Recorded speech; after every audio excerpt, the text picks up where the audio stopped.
Japan নির্মাণ করছে পরিবেশ বান্ধব জাহাজ।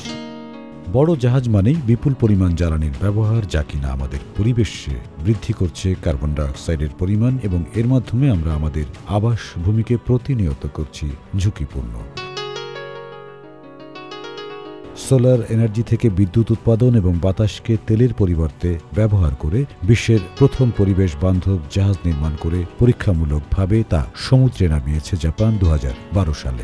আবার বর্তমানে তেলে যেসব জাহাজগুলো চলছে সেসব জাহাজগুলোর তেলের ব্যবহার কমিয়ে আনতে জাহাজের প্রোপেলারের ব্যবহারেও জাপান উদ্ভাবন করেছে একটি নতুন প্রযুক্তিটির নাম হল কন্ট্রো-রোটেটিং প্রোপেলার।